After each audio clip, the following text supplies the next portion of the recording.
Welcome to Armchair Expert, Experts on Expert. I'm Dax Shepard. Hello, Monica Padman. Hello, Dax Shepard. You're in a stunning orange, toe-to-head Pangaya. And my nails match. Yeah, orange is your color. I know purple's your color, but orange, boy, does it make the skin pop. Thank you. Now listen, upon popular request, we were urged to have a religious person on to, share a different side. Yes, because often I'm spewing my atheistic take on things, nihilistic, terrible view of life. Well, and there's no one there to rebuttal about what the Christians feel like. So we were urged to find someone, and Nadia was suggested to us. Yeah. And by George, do we love her. Yeah, she was awesome. Nadia Bolz-Weber is a 3 times New York Times best-selling author, a Lutheran minister, and public theologian. She is an ordained Lutheran pastor, founder of House for All Sinners and Saints in Denver, Colorado. Her books are Shameless, A Sexual Reformation, Accidental Saints, Finding God in All the Wrong People, and Pastrix, The Cranky, Beautiful Faith of a Sinner and a Saint. Nadia's podcast is called The Confessional, and it features ugly confessions from beautiful people. She is all kinds of fun, and we love talking to her. It was a very cool conversation, so different than our normal ones. It really was. It was fantastic. So please enjoy Nadia Bolz-Weber. We get support from Quince.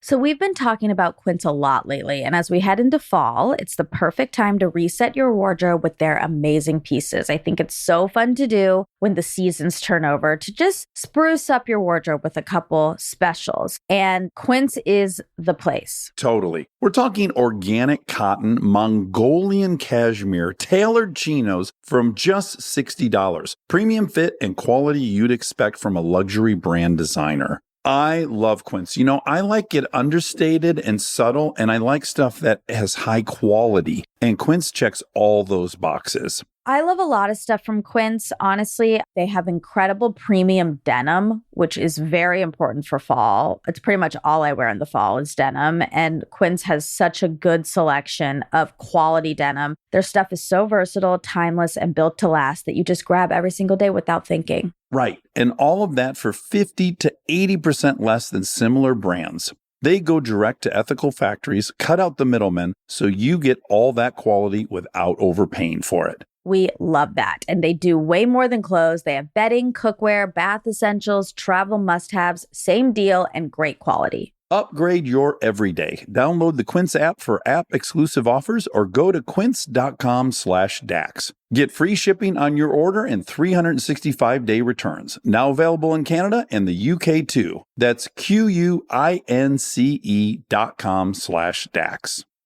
This episode is sponsored by BetterHelp.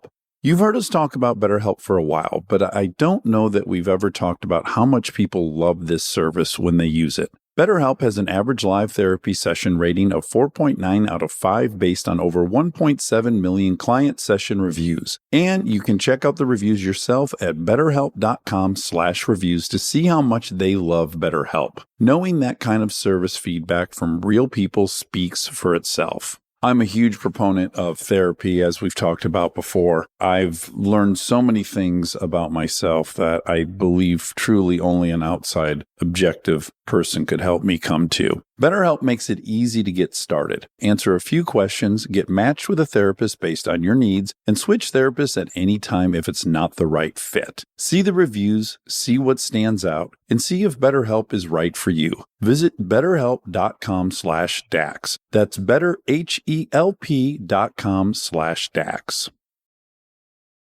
He's an armchair expert. He's an armchair expert. He's an armchair expert. First of all, I just want to thank you for doing our podcast. I think you mentioned on one of the episodes you wanted to talk to someone in religion, and then a shit ton of people tagged me on Instagram and they're like, talk to Nadia. Yeah. People who are not religious, I'm their religion person. Yeah. Like You're the that. anti-religion religious Yeah, person. exactly.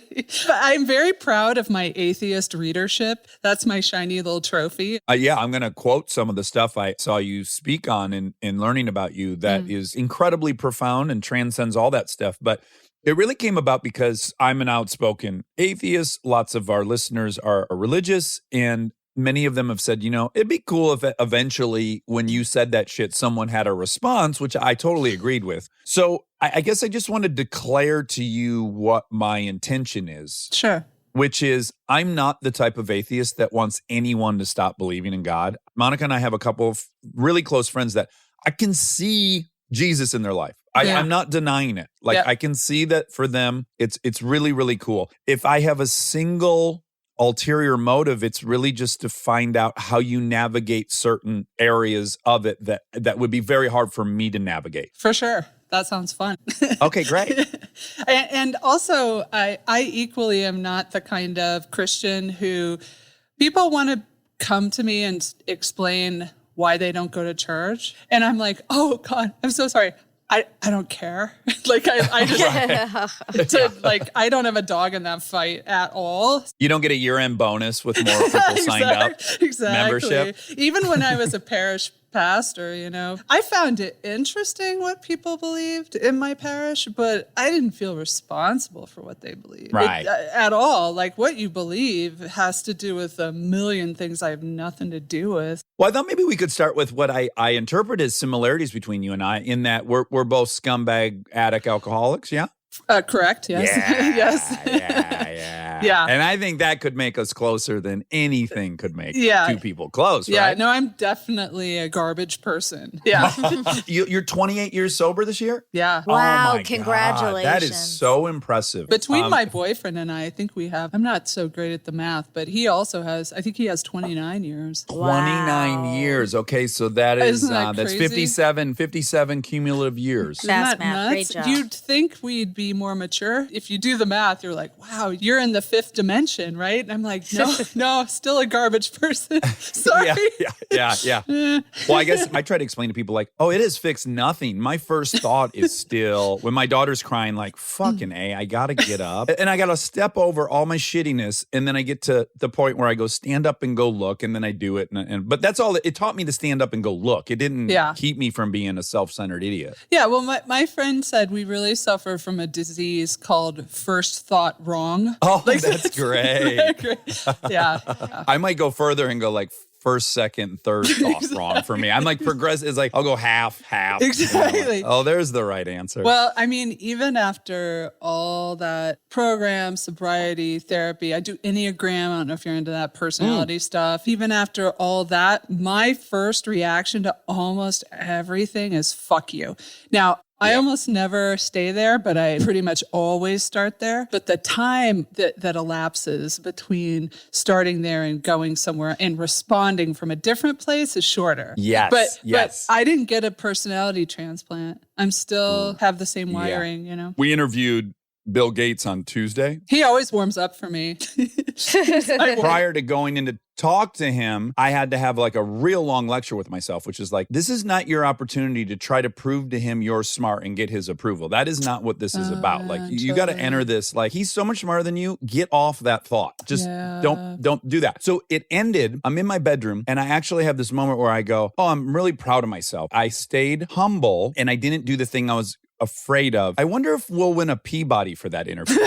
And then I started laughing hysterically because I'm like, look at you, man. You're complimenting yourself on your humility. And then literally now you think maybe you'll win a Peabody. And I shared that then the next night at a meeting. I was like, the gift is I laughed out loud at it immediately. Totally. Whereas 15 years ago, I would have planned that Peabody for a good 2 hours. Your acceptance speech, what you're going to wear, all of Who it. I'm mad at. Totally. Yeah, exactly. Who you resent, who you're going to thank.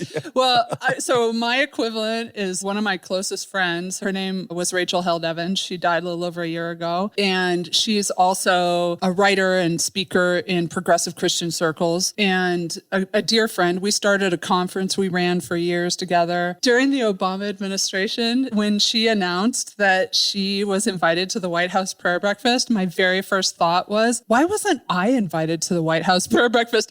My second thought was, who the fuck thinks that? Like, what kind of person's like, why wasn't I invited to the White House? So I laughed at myself so fast. Yeah, I love that we have that in common. And then just to give people kind of a brief history of your life, a million people love you, which they all reached out. So most people know this, but you're from Colorado. You had some addiction. You got sober. You became an author. You are a 3 times New York's bestseller. And then you ended up becoming a Lutheran minister. And then you founded House for All Sinners and Saints, which is a congregation of Evangelical Lutheran Church in Denver. So how do you get from getting sober to occupying that role? So I was raised super fundamentalist Christian, like kind of wackadoodle, sectarian. We went to church 3 times a week. Women weren't allowed to pray out loud in front of men, couldn't preach, couldn't be ushers. Even the whole thing about women not having authority over men was taken so seriously that when we turned 12, our Sunday school teachers were always women up until that point. And then we had a man as a Sunday school teacher because 12-year-old boys had more authority than grown women in the church I was raised in. Oh my gosh. Wow. And we were the only Christians. Like, we really believe we were the only Christians. And so people would be like, hey, is your new friend Stacy a Christian? And I'd have to be like, no, she's a Baptist. And so it was that kind of deal. But it's all I knew. And of course, you don't know. Your childhood's crazy till you meet other people. And then you're like, oh, that's not normal. I left that church when I was probably 16, 17 years old. And I couldn't have anything to do with Christianity. I hated it. Can I ask a really personal question? Yeah, you can ask me Was there any anything. trauma that preceded the departure? Okay, I had some trauma, but it had nothing to do with the church. I was just a really sick kid. I had an autoimmune disorder. It caused my eyes to bulge out. You could see white all around the iris. My eyelids couldn't close. So my eyes are bulged out of my face, and I couldn't have surgery till I was like 16. Not Graves' disease It is or Graves'. Graves? It is Graves'. Okay. But kids don't get Graves' disease, so it went undiagnosed for a long time. I had all this alienation, and when I get to high school, the only people who seemed to in any way think I was cool were the gay boys. Like, they loved me. What happened was, when there's a difference between what I'm told is true or what I'm told to believe is true and what I experience to be true, there's a problem. I was told homosexuality is an abomination and that, all this stuff. But then I go to high school and they thought I was fabulous. And it was my first experience of people thinking I was cool or even wanting to hang out with me. And it was love, right? These boys loved me and I loved them. And so what I was experiencing to be true was very different than what I taught was true. And I'm going to pretty much go with my experience if that happens. And also, I was told, women couldn't have authority over men, but I'm like, but hold on, why am I smarter than my male Sunday school teacher then? Stuff just didn't work. So I left. And I hated it. I didn't know any other form of Christianity existed. And I just thought it was damaging and irrational. Fundamentalism is something that is hard to leave, but it's hard to leave in more than one way because it gives you really dualistic thinking. Like it gives you this, like, there's good and bad, right and wrong, black and white. People are saved or they're lost. It forces you to be a compartmentalizer because you're being confronted with reality and you're learning another thing. And then you're just really getting good at having multiple personalities virtually. Right. You have to pretend things are true when you're experiencing them not to be true. It's easier to leave a fundamentalist church than it is to leave the thinking it gave you. And so I ended up becoming this super hardcore leftist activist, but with really the same kind of thinking. Either you're down with the cause or you're against, I was involved in this like crazy armed land rights battle in northern New Mexico. Wow. It was nuts. Armed land battle. Okay. But it was the same mentality and in a way. And so I've had so much distance from it now that when I had a parishioner maybe 5-6 years ago say, who was just coming out of fundamentalism, and which she would get so triggered and angry every time she saw something from one of her Christian friends on Facebook, like one of their stupid memes, she'd get so angry. And she said, Nadia, you don't seem angry about it anymore. She goes, when did you know you were free from that? And I realized I was free from it when I could look back on my religious upbringing and not view it dualistically, when I could allow myself to admit there were beautiful things about my upbringing, and that didn't feel like a betrayal of the part of me that the shitty things hurt. Yeah. Then I was free. That's when I left fundamentalism. Boy, man, you're striking on such a larger issue, which is just binary thinking versus nuance and gray. And life is almost 99% nuance and gray. Totally. It's harder for us to understand. I mean, we think categorically, and so we just want to put things in the right category all the time, which really is a matter of survival. Like you had to look at a plant and you're like, is that dinner or is it poison? Right? You couldn't be like, is it a shade of poison and maybe partially dinner? Right? You couldn't do it. Is it psilocybin? It's poison and it's great? Exactly. So that was sort of my journey. So what happened was when I got sober, I kept hearing like, you got to do the God thing, the prayer thing. Like that's kind of how it works. And I realized I didn't really ever stop believing in God, ever. That didn't go away the whole time. I still loved Jesus. I just couldn't stand the church.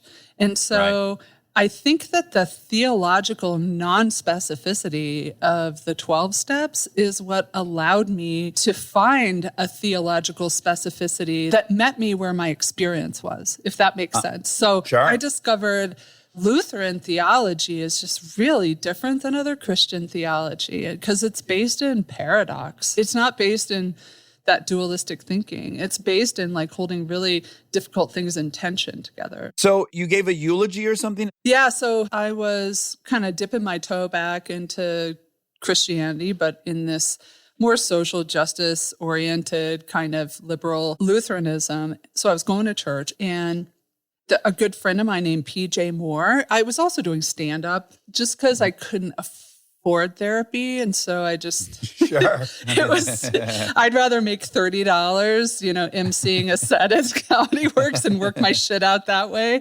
I was part of this home group, this 12-step group that my friend PJ, he was a comic and he was a member of that group. And we were really good friends. And, he struggled a lot with mental illness issues. And he kind of lost the battle, So he ended up dying by suicide. And when he died, all of our friends just kind of turned to me and they're like, well, you can do his funeral, right? I hadn't been to seminary. I was just literally the only religious person in my friend group. So they assumed you could do it. And so I was like, I guess. So I gave his eulogy, and it was at the Comedy Works in downtown Denver, packed house. And I just looked at the crowd. It was like comics who were really trying to not show any emotion because it's like, social Darwinism runs very deep in the green room. Academics and recovering alcoholics and queers. And I just look out at this sea of people, and I'm standing there and I'm like, these are not church folks, right? And they don't have a pastor. And then I was like, oh shit. I think that's supposed to be me. Like it really was this like, these people need somebody to pastor them. And then when I thought, oh, I think that's me, that set me on my path. So like my like so-called like call to ministry, it was not generic. I wanted to be a pastor to my people. And then what was the education that you then took on?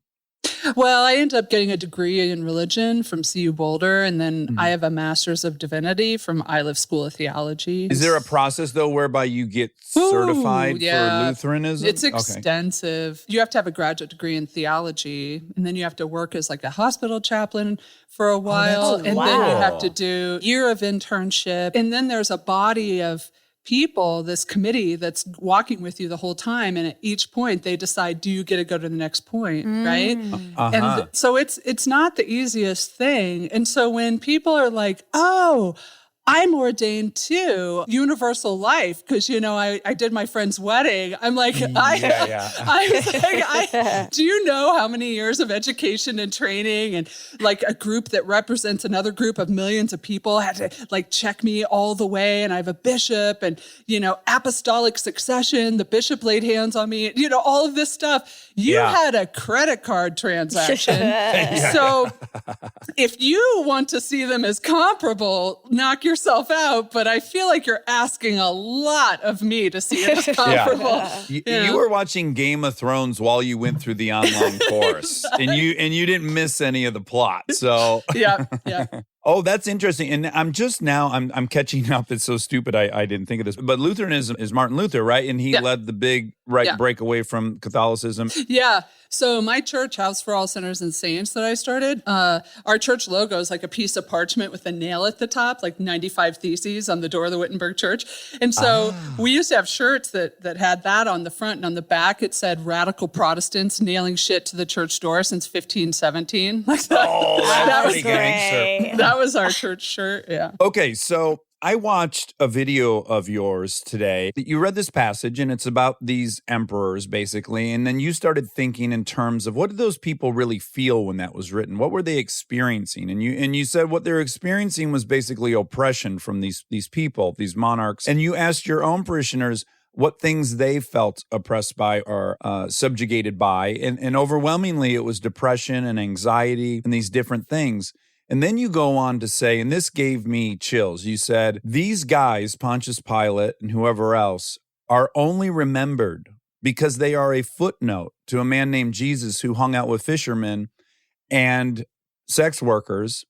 And that's why they're remembered. They're a footnote to someone more important. And your anxiety is a footnote to your life. And your boss is a footnote to your life. And I got chills and I'm getting them now. Look, Monica, full-blown goosebump. I'm like, what a fucking kick-ass interpretation of that. And so I immediately was like, that's kind of my introduction to what you think and how you're approaching this whole thing. Now, here's where I'm confused. So to me, you're wading through so much stuff to pull out what is good about it. Yes, you did find something that's so inspiring and so beautiful, but man, you had to pull it out of that text. And I'll also argue you had to ignore so much of the text in getting to the things that you would want other people to embrace. Yes. And so my question is, why aren't there, among the many like-minded people like you, why would it be impossible for you to get together and amend the fucking Constitution you guys have? Like, we had a Constitution and it had slavery in it. And, at some point we said slavery's bullshit and we amended the Constitution. We didn't leave it in there and just go,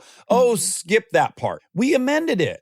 Why don't you guys get together and pull out what's great from that book and find some consensus and just ditch all the misogyny, the slavery, for sure. Yeah. The homophobia, the patriarchal, there's so much stuff.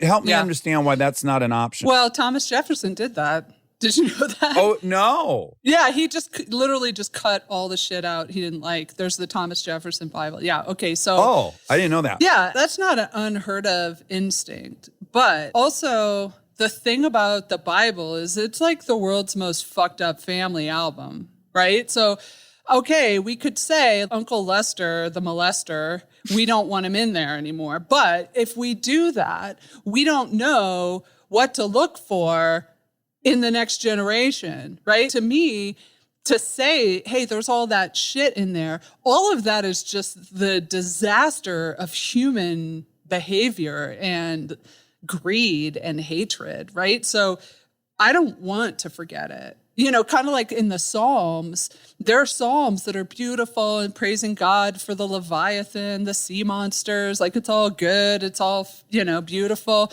But then there's Psalms where it's like, I want to bash my enemies' babies' heads against the stones, and people are like, they're so violent. I'm like, you've never thought a violent thing? Like, that's not somehow part of your makeup. So to me, it's about this incredible breadth of the human experience when it comes to ourselves and to trying to understand the divine.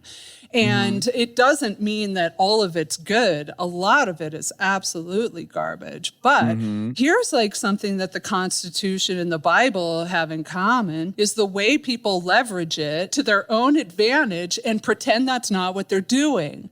So constitutional originalists who are like, hey, it's not me. This is just what the founders wanted. This is what the people who drafted the Constitution intended. So it's not my interpretation. I'm like, oh, it just happens to benefit the category of citizen you are. That's a fucking coincidence. Show me a black female jurist who's a constitutional originalist. Right? That's not a thing. Same with the Bible. You know, people do the same exact thing. In my upbringing, they're like, hey, this is not about us. The men who were preaching and teaching us to behave a certain way. I had to go to Christian charm class. You can tell that fucking worked like a charm. Yeah, I find you to be charming as exceedingly- fuck. So they're saying, hey, it's not us. This is God's will. And they're like, so go make me a burger, right? So the reason I'm still in the game, the reason I won't leave is because Scripture, liturgy, theology, these things are way too potent to be left in the hands of people who only use them to justify their dominance over another group of people. Yes. And look, I'm very, very grateful that you're a voice in Christianity for that exact reason. But let me try to transpose something more current that I would say arguably sounds like a similar defense, is the Civil War generals that are decorating many town squares across America. I feel like the argument you're making is a little similar to those people saying, well, if we get rid of those statues, we're getting rid of the history, to which I would argue, no, what we've done is stop celebrating them. They're not going to be absent from the war chronicles. And similarly, I would say to you, that book is worshiped. The book isn't the history of Western civilization. It is a religious text that people read before bed, and they read to their children, and their children...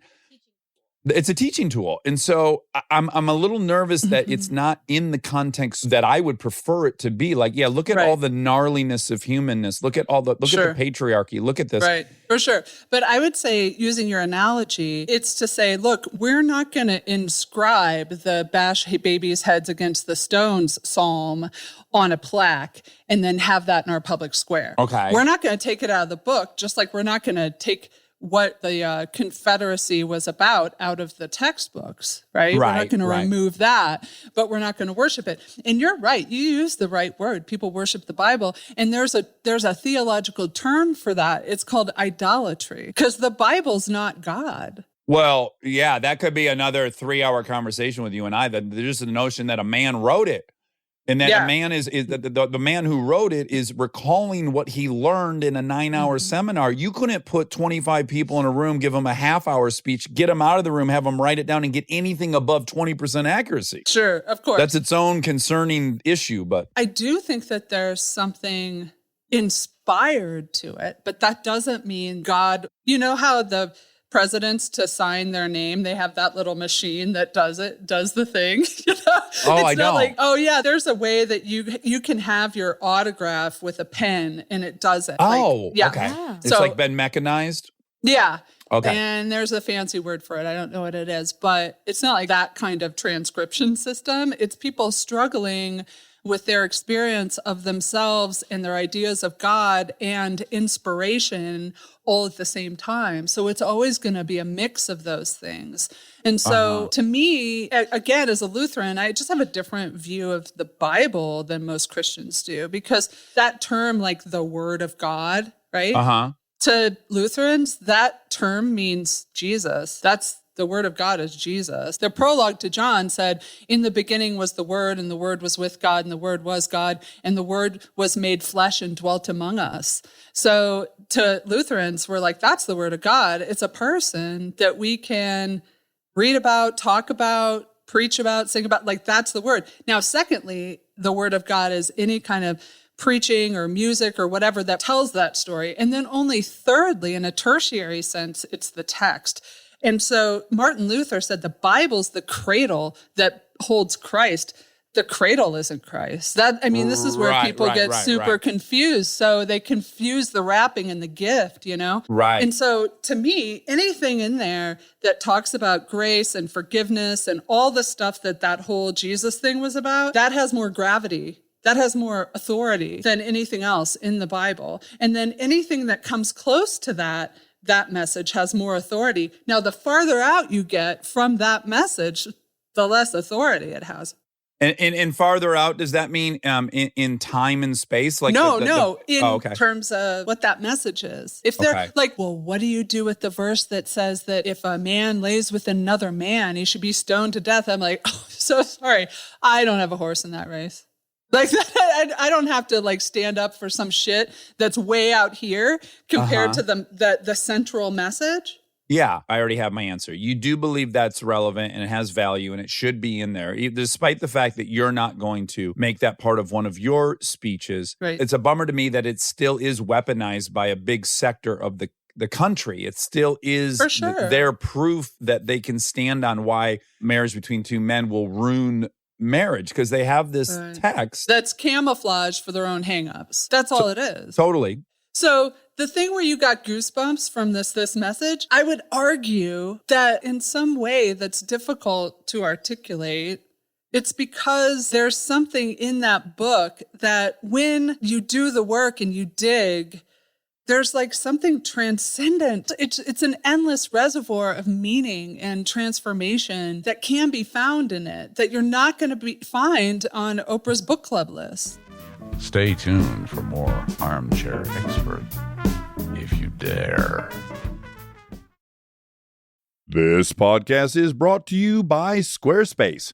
We've talked before about Rob building our website on Squarespace, and I bring it up again because it's a perfect example of what they do well. Rob had all the pieces, the content, the vision, the ideas, but he needed something to actually take all that and make it public facing. And Squarespace was that bridge. Maybe you're in the same spot. You've been developing something, a business, a skill set, a body of work, and it's been private. It's been yours. But at some point, you're ready to put it out there. And that transition from private to public can feel like a huge leap. Squarespace makes it feel like a step. Beautiful templates, built-in SEO, email campaigns, scheduling, analytics, everything you need to go from I've been working on this to here it is, come find me. All in one place, no code, no stitching together a bunch of different tools. So if you've been sitting on something and waiting for the right moment, this might be it. Head to squarespace.com/DAX for a free trial. And when you're ready to launch, use offer code DAX to save 10% off your first purchase of a website or domain. Thank you to our presenting sponsor, HP, for supporting this episode. Parents, you've got enough on your back-to-school list right now. Ink cartridges do not need to be on it. They just don't. The HP Smart Tank printer uses a refillable ink tank and comes with up to 3 years of ink included. It's the last printer you'll ever need. To learn more, search HP Smart Tank. We are supported by Auto Trader. All right, if you've been putting off car shopping because it sounds like a whole thing, buying your car online on Auto Trader makes it way easier, really. You can shop tons of cars online, compare prices, check financing and trade-in options, all from wherever you are. And if you want to start online and go to the dealership for a test drive, you can do that too, really. What I like is the flexibility. Start online, finish at the dealer, or the other way around. Your info stays with you, so you're not starting the process from scratch. Plus, you're working with local dealer listings, so you've got real people helping behind the scenes. And when you're ready, you can pick up your car or have it delivered. Really. Buy your car online on Auto Trader. Really. This episode is supported by Helix. All right, let's talk about something we both really care deeply about: sleep. It's the most important thing. I've had my Helix mattress for years now, and I genuinely think it's one of the best investments you can make for your home. Mine still feels just like it did when I first got it. Well, that's the thing. It's not one of those mattresses that caves in after 6 months. These things are built to last. And I'm a side sleeper. I ordered a side sleeper and I get hot, so I have cooling. And I can't tell you how much more comfortable it is to be in there not sweating and tossing and turning. Cooling is really important. I've read that you're supposed to sleep a little bit cold. Mm-hmm. So I also have cooling. And they have over 20 models. So it's not a one-size-fits-all situation. You just go take their quiz and they match you to what actually works for your body. Plus, they've got cooling upgrades, which heading into summer, non-negotiable. Truly. Go to helixsleep.com/armchair for 20% off. That's helixsleep.com/armchair for 20% off. Make sure you enter our show name after checkout so they know we sent you. helixsleep.com/armchair.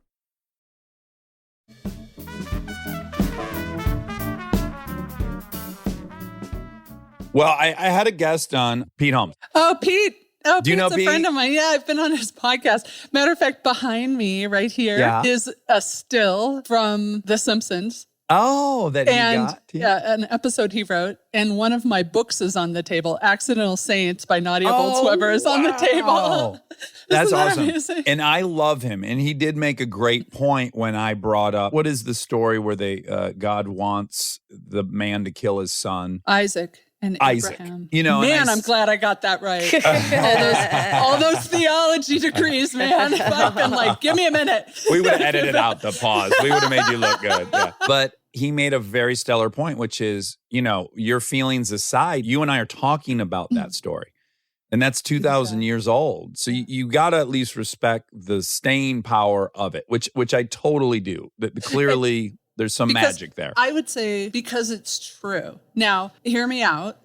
The reason we are still telling these stories is because the stories are true. Now, here's something the Enlightenment stole from us, is the ability to distinguish between fact and truth. So if somebody says, do you think it's a fact that Jesus was born of a virgin, like a medical fact? I'm like, fuck, is it a fact? That's unknowable. Is it true? It's absolutely true. Help me I out. don't- So go a little what's further. the distinction? Yeah. Like to me, that sounds a little bit like I do recognize there are emotional truths that are Yes. often in opposition to empirical facts. I recognize that. And a big part of our life is emotional and spiritual. So it has to be given the same weight. That's right. I guess that's kind of what I'm saying, is that there is truth to these stories. There's a spiritual truth to them. And when people get hung up on, but is it verifiably, factually true? We weren't even thinking about verifiable, factual truth until about 20 minutes ago in humanity, right? The scientific method and human reason and all that shit that the Enlightenment, hey, I'm a fan of penicillin. Like, I'm not saying it was bad for us, but Yeah. I'm just saying Charles Taylor said the Enlightenment gave with one hand and stole with the other. So there are things that it took from us. And so fundamentalism did not exist before the Enlightenment. Fundamentalism is literally a reaction to the Enlightenment.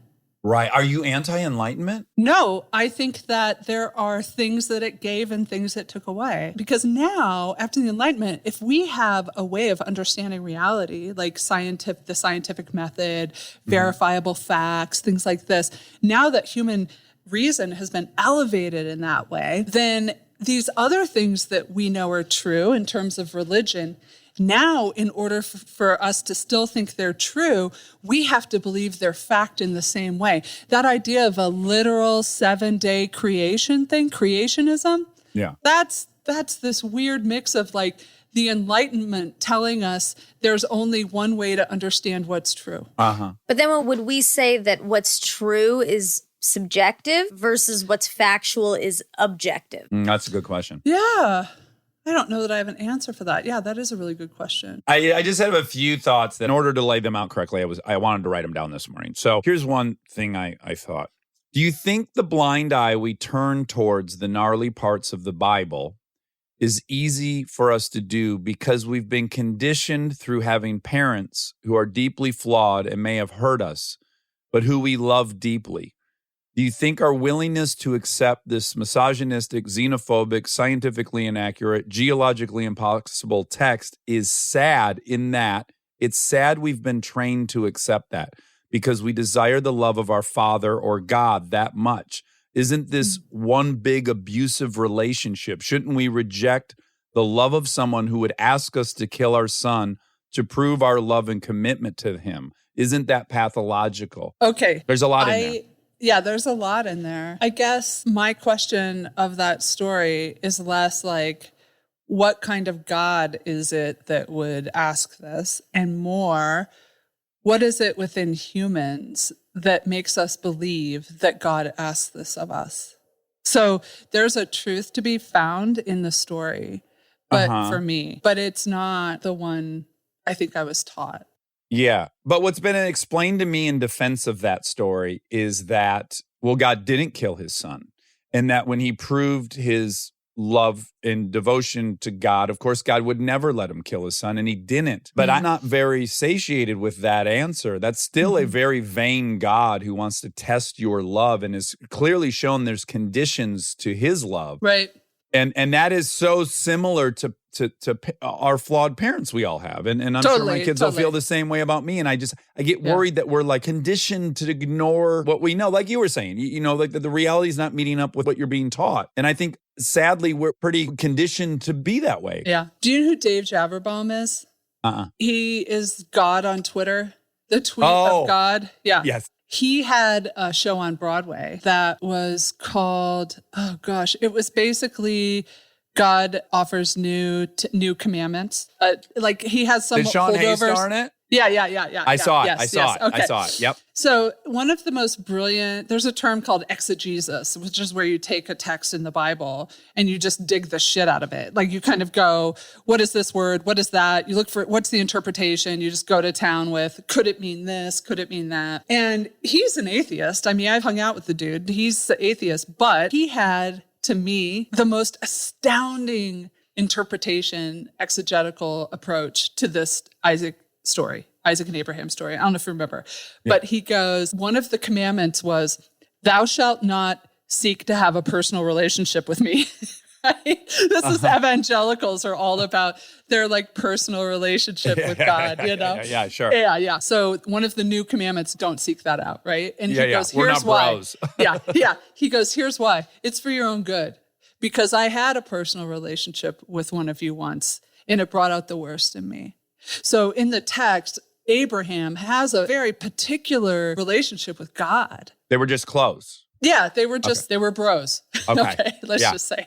Yeah. Okay. In Dave's interpretation, God in the play is saying, don't try and have a personal relationship with me. It brought out the worst in me because I really was close to this guy, Abraham, so much so that I said, I want to give you your heart's desire. And what Abraham and Sarah wanted more than anything in the world was to have a son. And Sarah was old. They were old, right? They were like, it's never going to happen. Yeah. And an angel comes and says, no, your descendants are going to fill the land. And Sarah laughs because she's like, I got a dusty ass womb. There's no way that's happening. Yeah. That's adorable, but Your that's not seed happening. may not find purchase here. Exactly. And then they had this son, Isaac, right? And so imagine if you're elderly and you think it's never going to happen. You have this like precious son. And so God's like, yeah, I had a close relationship. And he goes, what do you want? And he goes, I want a son. And I gave him the thing he wanted more than anything in the world. And he loved that son so much that I started thinking, does he love that son more than he loves me? And then I did a super fucked up thing. And I tested him. Like, do you love this son? Will you kill the son for me? Right. And so it was this genius telling of the story. But to me, the stories in the Bible tell us about ourselves. And if we're lucky, we get a glimpse of some kind of truth about the divine as well. Okay, so in your mind, because again, and I'm not saying this in a patronizing way, to me, since I don't believe that the man Jesus Christos was actually the Son of God, I recognize there was a man here by that name who has a history. I acknowledge that. Yeah. But because I don't believe he was divine, and I know you do, but then I do recognize that you also are going to concede that the earth was probably not made in 7 days. Where are you on the part where is the God you worship that vain? That he could make a mistake? Is he all-knowing and omnipotent, but yet also got jealous of a child he created? I think God was like, oh man, you guys drive me nuts. Okay, let's see. What can I do to set this straight? And so God's like, I think I'll just make myself manifest inside rapidly dividing cells inside the womb of an insignificant Palestinian girl in the first century who's not married. And I'll see how they do it. Like forever, this is how I want to be known, as, as like a completely powerless, vulnerable, homeless infant that has no place in our society at all. Like absolutely marginalized. And God's like, this is forever how I want to be known. Yeah.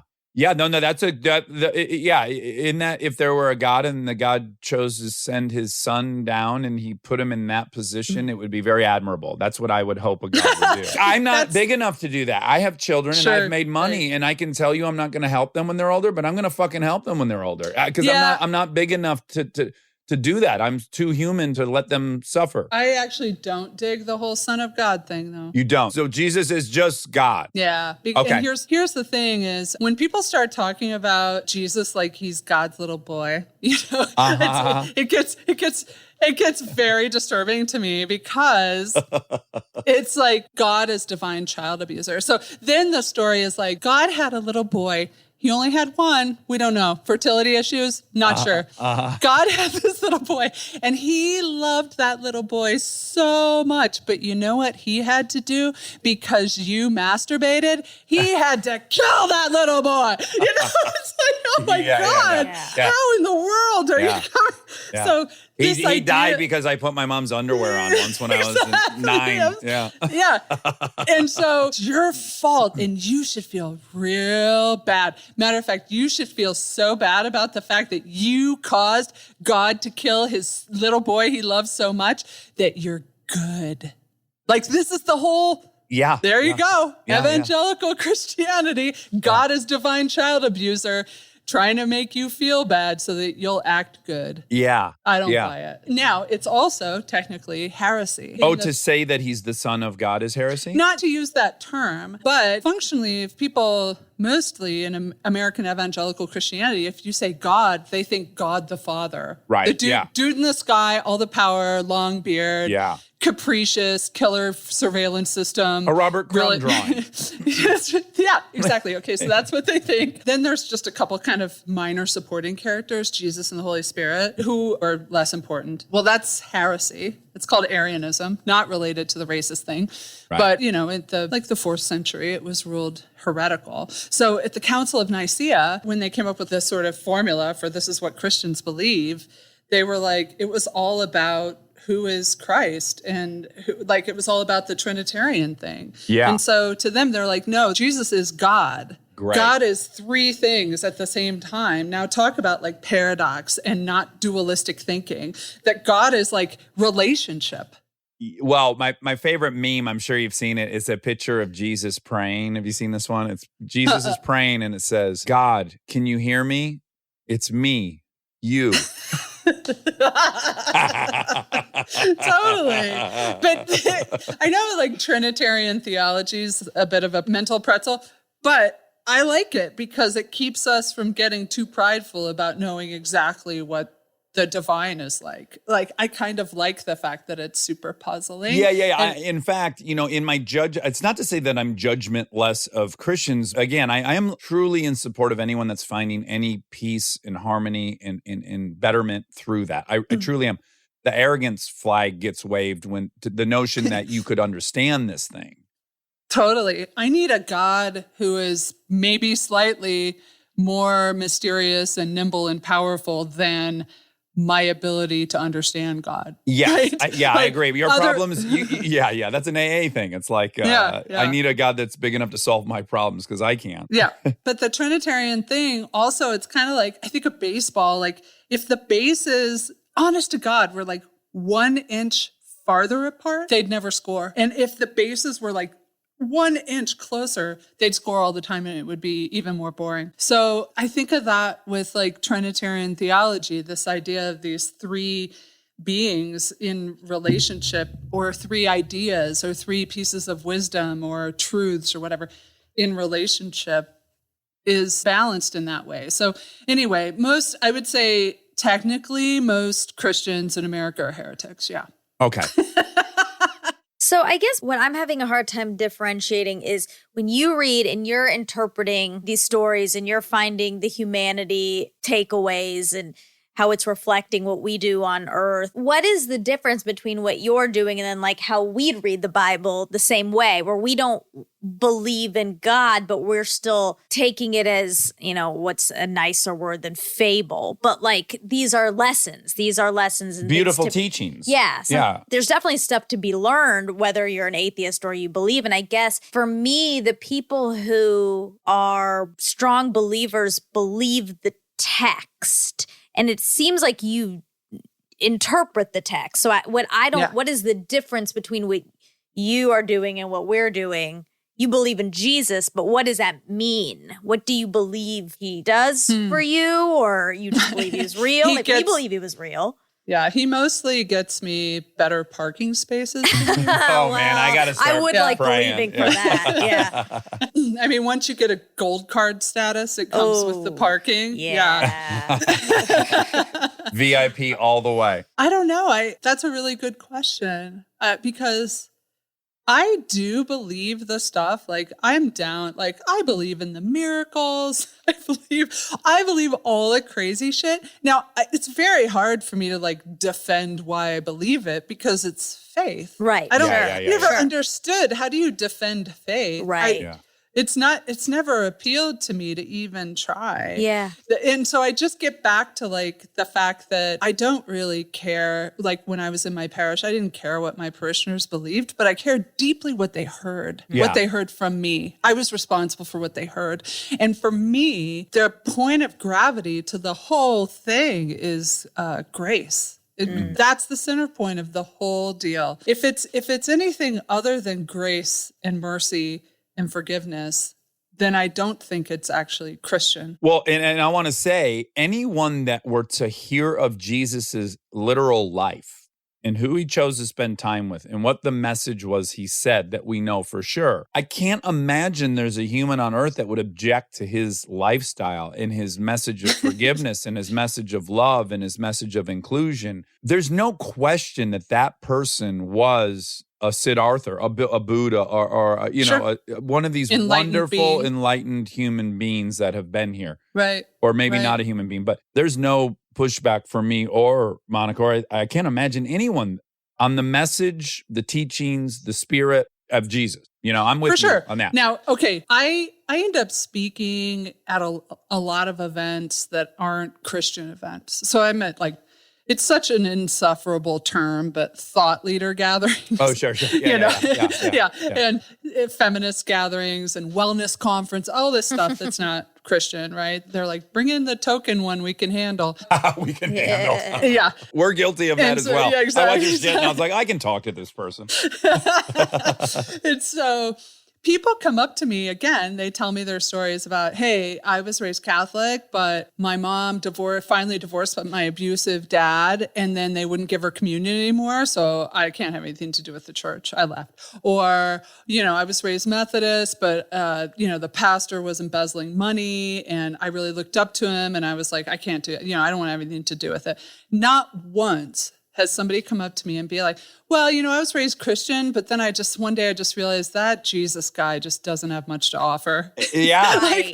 Not once. And so what I realized is that people don't leave Christianity because they stop believing in the teachings of Jesus. People leave Christianity because they believe in the teachings of Jesus so much, they can't stomach being part of an institution that claims to be about that and clearly isn't. Yeah, I agree. And then I just want to take 1 second to bond with you because I'm being adversarial, but I also don't want to bond with you because in my own life, I have an experience you're describing, which is I enjoy reading critiques of AA. People have sent me lots of scholarly critiques of AA, and it does fit the definition of a cult. There is stuff I can't deny about it, right? And then for me, it comes down to like, all of that could be true, but that happens to be the thing that saved my life. And I had tried nearly every other thing. So regardless of what your academic resistance to AA is, I can only go on the fact that it saved my life. And that I also did things that I don't do, that I don't believe in. And the act of doing those things I don't believe in is actually just an act of humility, which I greatly needed. And also, I couldn't solve the problem on my own. And there's some magic in there, and I don't know that I could put it into text. So that's something that I'm not even threatened when people hate on AA. I'm like, yeah, I get it too, man. If I were you, it would look like Scientology to me. And great. But for me, I'm only here because of it. So I don't know what to tell you. Right. I think the big book had some kind of divine inspiration to it. I do too, but let me tell you, I am in favor of amending that book. They need to get rid of some of the language. They need to make it, in my opinion, less Christian. I mean, they're saying a God of your understanding, but it is still very Christian leaning, in my opinion. I do think we should amend that book. There's some misogynistic stuff. There's, to the wives. There's stuff that we could do better. We could take the same message and we could do better. Let me give you another example. I say I'm in AA. Right. I'm not allowed to do that. But I also understand that I'm doing it in 2020. And that law was written for AA in 1956. And it was when there were 36 people and like one of them goes, hey, I got sober in AA. And then 6 months later, they're drinking. The impact to AA when one of 36 people it's not working for is very different. So I'm like you. Yeah. I'm trying to find what is the real intention of that. And the intention of that tradition of being anonymous at the level of press and whatever, the intention is no person should become the symbol of AA. I shouldn't be the face of AA, and then when I fail, that shouldn't be an indictment of AA. And so I say I'm in AA because I'm okay with some people being mad at me to get the 25 people that listen to this show that then found themselves in an AA meeting. I'll live with the 25 people that maybe lived for the old timers I'm pissing off. I mean, the spirit of the thing or the letter of the thing. Yes. It's the same deal with scripture. I mean, Jesus had some harsh things to say about divorce, right? Well, at the time, it truly was a really radical way to protect women because at the time, if a man could just issue a letter of divorce whenever he wanted to. And it's not like she could go back to teaching. No, you know what I mean? It's a death sentence. It's a death sentence. That's right. And so a thing that was intended to be a protection of the vulnerable, how is it weaponized against people in the church? By telling your mom who left her abusive husband, she can't have communion anymore because she got divorced. Are you fucking kidding me? Right. It's it makes exact me opposite crazy. outcome of the intention. And pridefully so, right? Then they have just filled with pride about, well, we're walking the narrow path and it's not popular. No, you're not popular because you're an asshole. Don't confuse those two things. Yeah. Now, every population of people have had deities. They've had a creation story. There's nothing unique. Yes. We all do this, Totally. right? Yes. And there's a ton of very valid now scientific evidence for the evolutionary benefit of us believing in God. It allowed us to gather in groups of large numbers, allowed us to trust other people. If we both believe in the same God, I know you're a friend. It was rewarded heavily through evolution to believe in God. Sure. Social cohesion. Yeah. It curbed people's evil desires because there were rules. Yeah, sure. And now if you're a theologian, so you look at the Judeo-Christian tradition, we know it comes from Mesopotamia, that area. We know that area was between the Tigris and the Euphrates. We know that area flooded all the time. And when it flooded, it was apocalyptic. It wasn't like a flood we'd deal with. It was life-ending. You compare it to a religion that is cropping up at the exact same time in Egypt, where they live on a fertile crescent.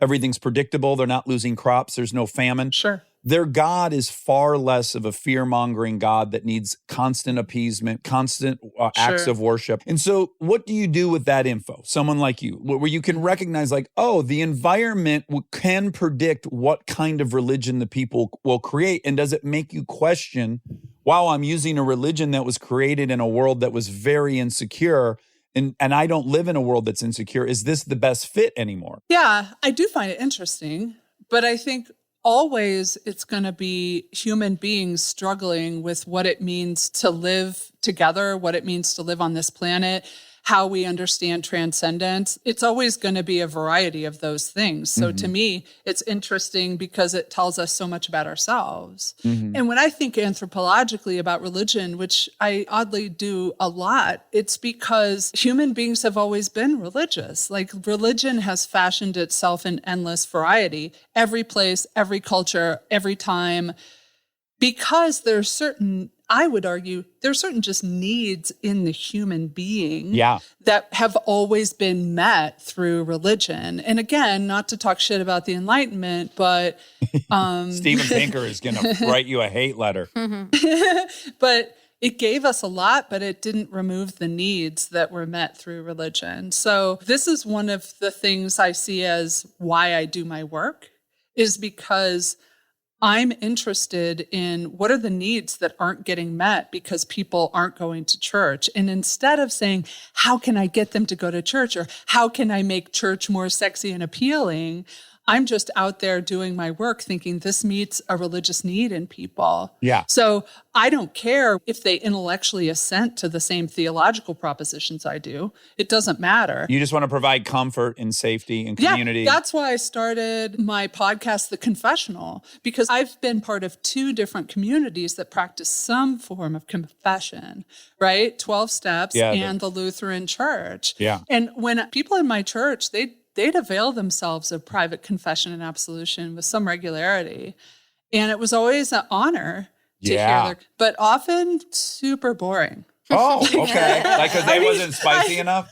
No, I'd be like, they'd finish. They'd be so tense, they'd finish. And I'm like nothing personal, but I'm super unimpressed with your sin. Forgiveness is for everyone. So you might go out and try harder next time. Make it count. Where's the underage sex? Where's give me some shame. This one girl, her confession was something really, it was spicy. It was something really real. Mm-hmm. And she was so tense at the beginning. And then afterwards she was like, relaxed, we were laughing, broke the tension. And she goes, Pastor Nadia, I just want to say that I'm so glad that you're my pastor, because I just know you've done a lot worse than that. Yeah. See, it's like a little service. It's a service I offer. But knowing that's a function of religion, but most people aren't religious now, I wanted to create a place where people could talk about stuff that still haunts them, Yeah. And then at the end of every episode, I write a benediction just for them. I write an original blessing that I record at the end. And so again, where do you receive a blessing? That was a function. That was a priestly function. Uh-huh. Where do we substituted like Instagram likes? Yeah.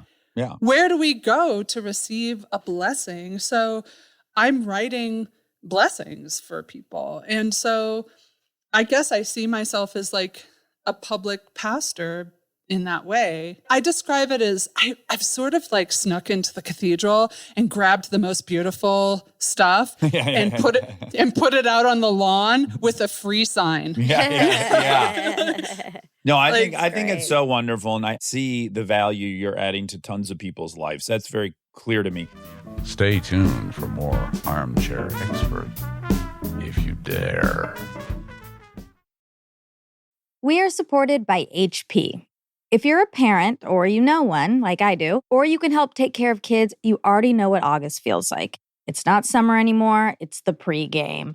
The supplies list, the forms, the we need this printed by tomorrow texts that come in at 9 p.m. And I say this as someone who's been on the receiving end of those texts in a former life. You're ready to help, and then the printer says no, out of ink, blinking at you, useless. It's such a small thing, but it will absolutely derail your night. So when I heard about the HP Smart Tank printer from HP, America's most trusted printer brand, I thought this is the kind of thing that actually makes life easier, not in a big flashy way, in a one less crisis way. Instead of those little cartridges that run out the second you need them, the HP Smart Tank uses refillable ink tanks, and it comes with up to 3 years of ink included. 3 years. That's 3 back-to-school seasons without the cartridge panic. HP can't fill out the forms for you, but they can make sure the printer is never the reason you're up past midnight. Search HP Smart Tank.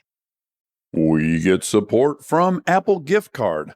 Back to school is here, and for many, that means some big life transitions. Whether they are heading into a new grade or setting up a dorm for the first time, you want to give them something that actually supports their growth and success. Apple Gift Card is a versatile solution because it takes the guesswork out of gifting. It's not just about a new pair of AirPods for focus. It's about giving them the invaluable chance to choose the digital tools and subscriptions that suit their unique journey. They can use it for productivity apps on the App Store, movie nights on Apple TV, or extra iCloud storage for all those new memories. With Apple Gift Card, it's so empowering to give the students their freedom to allocate their own resources. Celebrate their new academic chapter. Visit applegiftcard.apple.com to celebrate their milestones and gift one today. We are supported by Arm & Hammer toothpaste.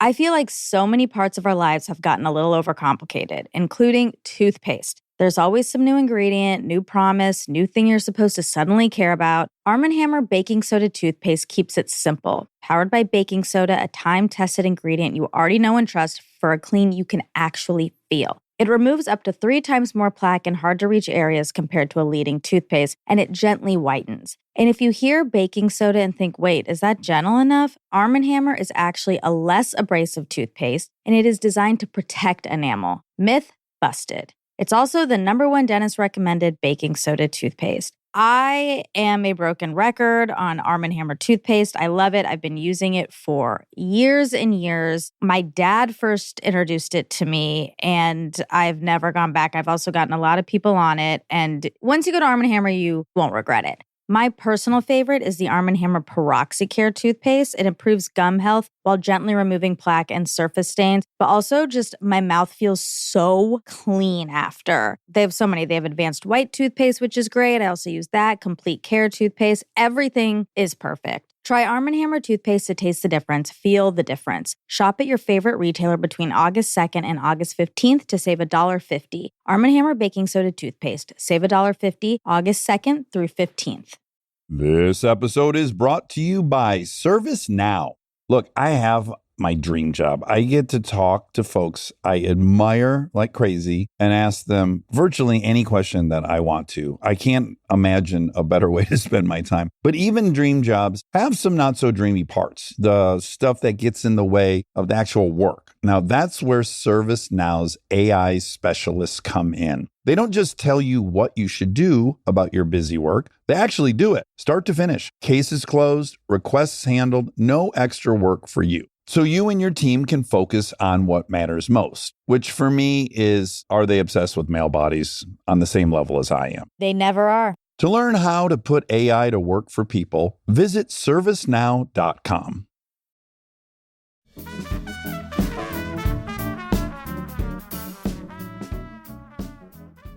Now, when I was talking to my wife before I came here, I had written out a few things and I thought, I know better than to just speak. So I ran by her some of my thoughts. And like, she really liked the parent analogy, right? And it's funny, when you have kids, you see how we train them. And it starts with Santa Claus. And it's like, it becomes this huge fucking conundrum when you're a parent. For me, who values honesty above all things. That was the thing I thought was missing with adults in me when I was a kid. And I go, okay, so there's this guy, he comes down the chimney, red suit, lives in North Pole, sees everyone, blah, blah, blah.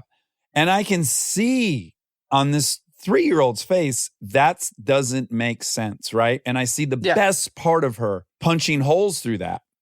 Mm-hmm. And then I find myself creating more lies to get her to believe that, well, how does he get everywhere? Oh, well, he can kind of stop time, right? So he's doing this through a long, long period. But for us, it's only 8 hours at night. But for him, it's like God knows how long. And while I'm doing that, because the first child, we did it for a while until there were so many lies. I was like, now there's a fucking elf on the shelf. And if you touch the elf, then you're going to hell, or he won't come back, or he's got to go. And I'm like, oh my God. So I quickly thought, oh, this is a little thing that we can start telling people to not listen to their intuition and to ignore the best part of their brain, the critical part that's punching holes in it, and go, no, well, just forget about those and just believe in it, because there's presents coming and there's heaven coming. And I saw the parallels and I'm like, oh, that we start them on Santa Claus because it's so immediately appealing, that then the transition into, oh yeah, there's this guy, he's his dad, he's his son, he blah, blah, blah, he's born to a virgin. That we've kind of hardwired them to just ignore all that critical thinking and go with it for this ultimate prize. My wife told me when I was laying this out, she said, the thing you're ignoring is the emotional aspect of this. And you have to recognize that a lot of people like me have great anxiety. Not everyone's like you, like so self-assured, and you're not fearful of this and that. A lot of people want a dad, or they want a mother. They want someone above them that can comfort them with the anxiety that so many of us deal with just living on this planet in these cities in the way that we weren't designed to live, that you can't take that comfort away from people. And so I recognize that, and she is dead right. And I'm glad she pointed it out. And to me, I would argue, I get that from community. I get that from, if you look at people's needs, right? It's like fresh air, it's water, it's food, it's shelter, and it's fucking acceptance. It's as important. Totally. You'll die without Sure. it.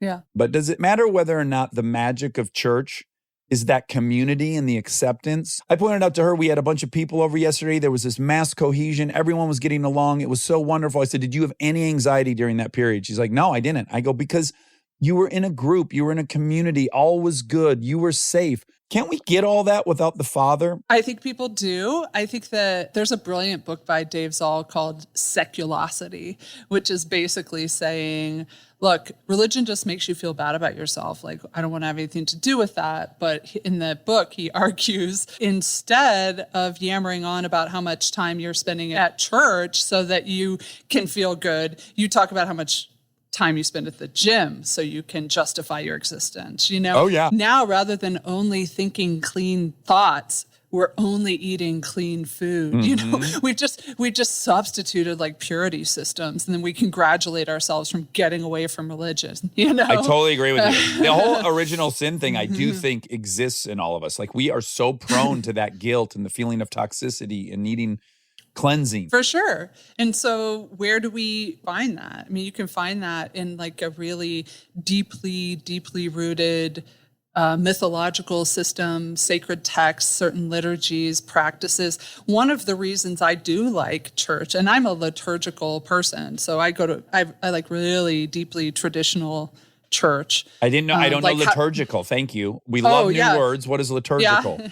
So have you ever been to like a Catholic mass Oh, yeah. or an Episcopal service? That's a liturgical service. So it's a liturgy. So you're singing the Kyrie, and now you're going to do the Lord's Prayer, and there's ritual to it. And there's parts of it that are unchanged. And so at House for All Sinners and Saints, it was very liturgical. We used very traditional worship. We did a Gregorian chant setting of the liturgy. I love those. But it wasn't conventional. So we did it totally in the round, you know, led by a drag queen. I mean, you know, it's like It wasn't conventional, but it was traditional.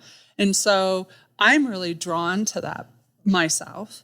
And the reason is because that the liturgy has been sort of worn smooth by generations of people before me and contains the wisdom, the practices, their pain, their joy in it somehow because it's been done for so long in that way.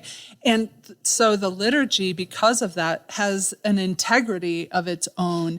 And why that's important to me is it doesn't demand my integrity in order for it to be efficacious. That's meaningful to me. Yeah. And so if you're kind of just making up your own thing and taking a little from this and reading a little Thich Nhat Hanh and then taking a hot yoga class, I mean, there's nothing wrong with that. But I think it's half measures availed us nothing. It's is that okay. What it is? I mean, I'm not saying there's something wrong. But I think when people are like, I'm spiritual, not religious, I think what they mean is like, I have curated a set of beliefs and practices in my life that give me a sense of well-being. Yeah. And that's fine. I mean, there's nothing wrong with that. The thing I do wonder about it, though, is if that's your approach, are you going to curate the aspects that say, hey, think about giving away 10% of your income? Yeah. Oh, by the way, also pray for your enemies and forgive people and, you know, invite people to your home that you're uncomfortable with or whatever. Like,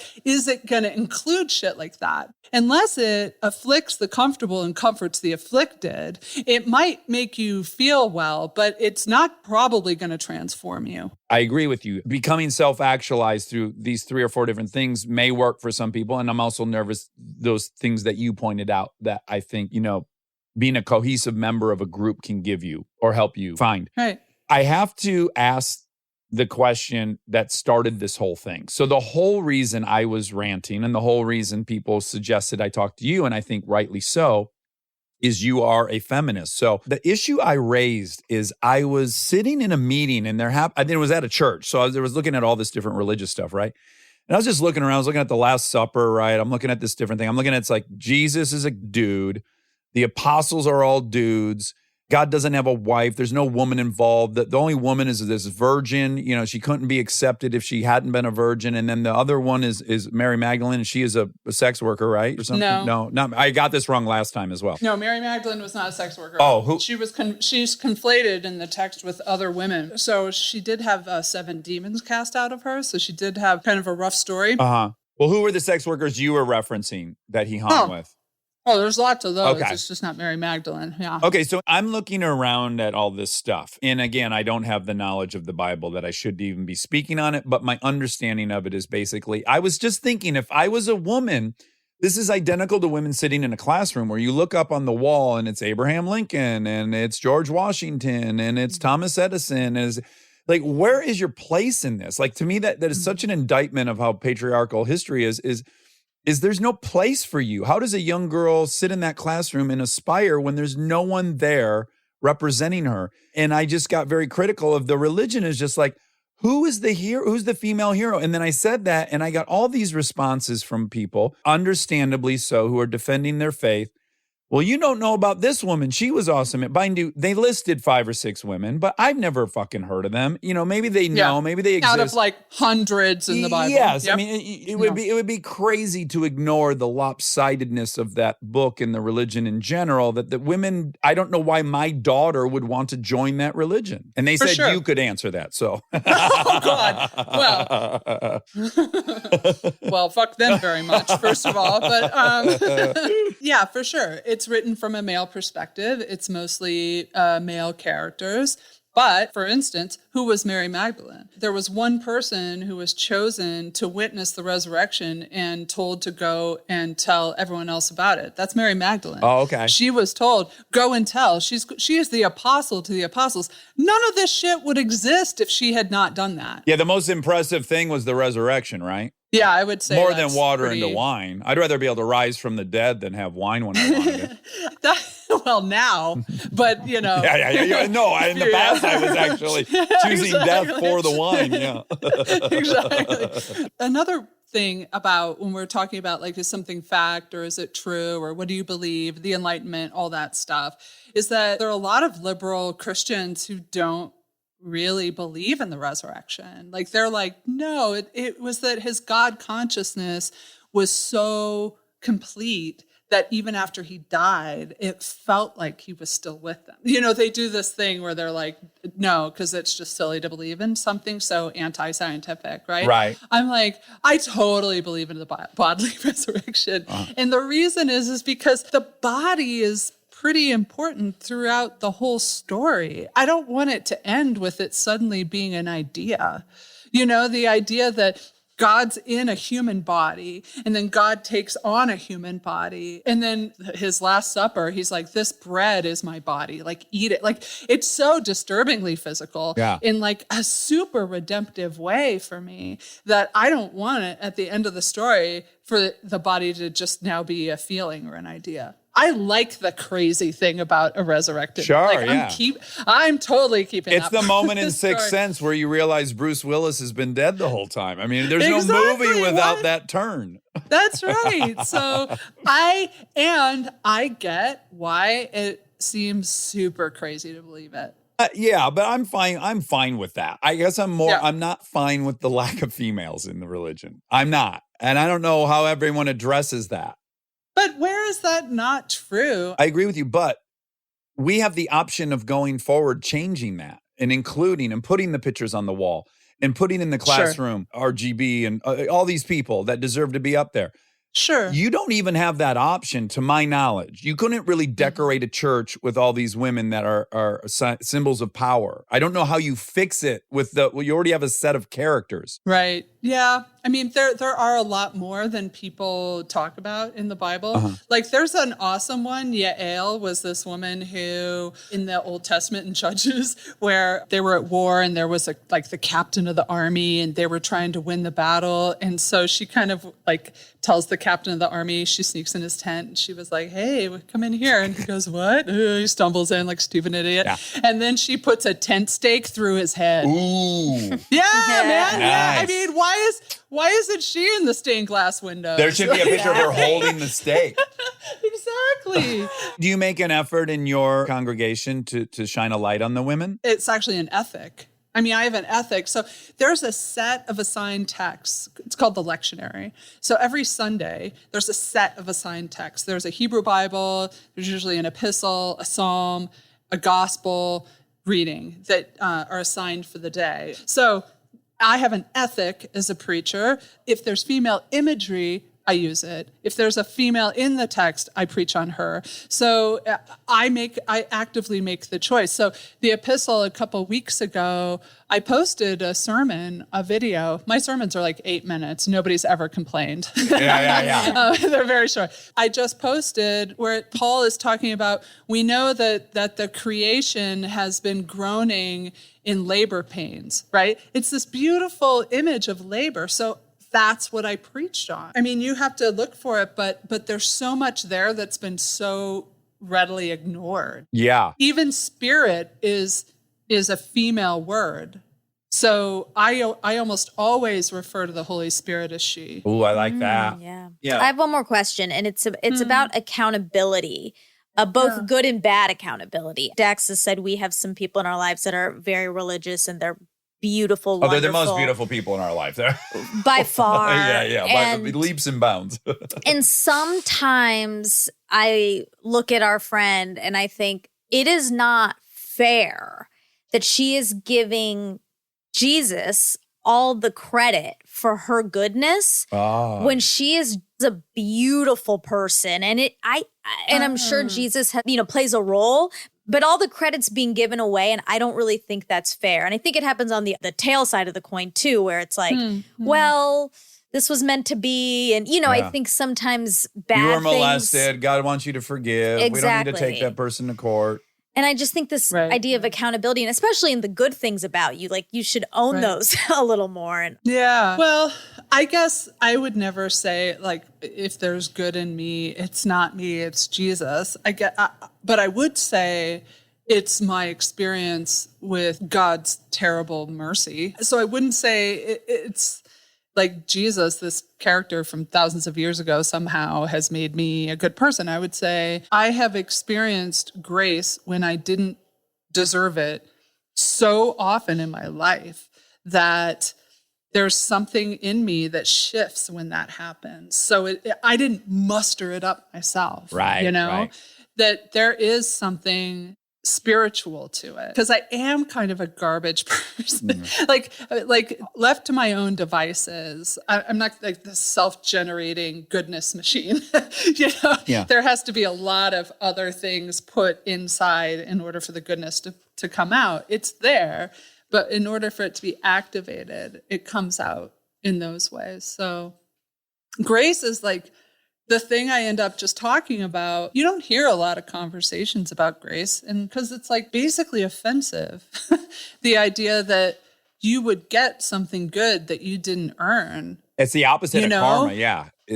Totally. It's like it's kindness in spite of someone's actions, which is like the most aspirational place you could be. You can't earn it. I mean, that's the weird thing in our society. To get something beautiful that not only you didn't earn, but you can't earn, that's just counterintuitive to us. But I describe grace as like this freight train that delivers into my life all of the most beautiful, transformative, unearnable things. Yeah. See, and then here's where I'm totally relating to you, because this is where like AA has given me children and all this stuff.